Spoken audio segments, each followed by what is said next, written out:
Trump sticks with the July 9 tariff deadline while criticizing Japan.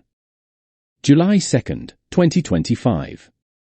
President Donald Trump said he is not considering delaying his July 9 deadline for higher tariffs to resume and renewed his threat to cut off talks and impose duty rates on several nations, including Japan. "No, I'm not thinking about the pause," Trump said Tuesday when asked whether he would extend the negotiating period with trading partners. "I'll be writing letters to a lot of countries."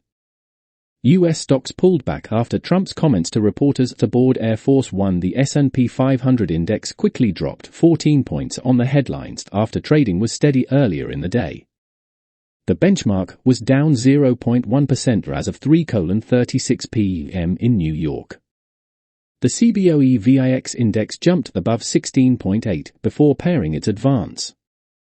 A Bloomberg gauge of the dollar changed little after Trump's remarks, while the yen held on to gains versus the U.S. currency, outperforming all of its group of 10 peers.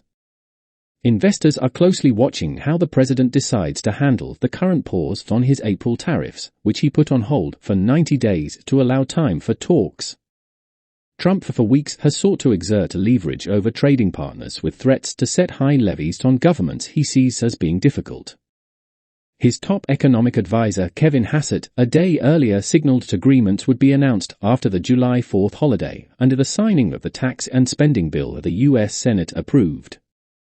Since the president put his country-by-country tariffs on hold, he and his team have repeatedly promised a flood of agreements that would rebalance trading relationships that he has long decried as unfair.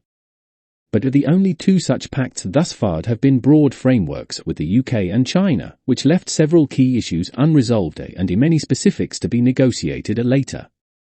The president on Tuesday deepens his criticism of Tokyo for not accepting US rice exports. He also said that auto trade between the two nations is imbalanced, so Japan should be forced to pay a 30%, 35% or whatever the number is that we determine, because we also have a very big trade deficit with Japan, Trump said.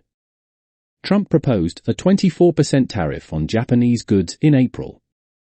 Those have been subject to a 10% charge during the negotiating period. "I'm not sure we're going to make a deal. I doubt it with Japan. They're very tough. You have to understand, they're very spoiled," Trump said. Japan's efforts under Prime Minister Shigeru Ishiba to maintain a steady, friendly approach to negotiations have been put to the test by Trump's efforts to ramp up pressure for deals. Tokyo has pushed for relief for its crucial auto sector as well as the other tariff exceptions, but the deliberate approach risks backfiring as Trump looks for quick wins on trade. "I love Japan. I really like the new Prime Minister," Trump told reporters. "But they and others are so spoiled from having ripped us off for 30, 40 years that it's really hard for them to make a deal." By Bloomberg, story by Jennifer A. Adelawi and Akela Gardner, July 2, 2025.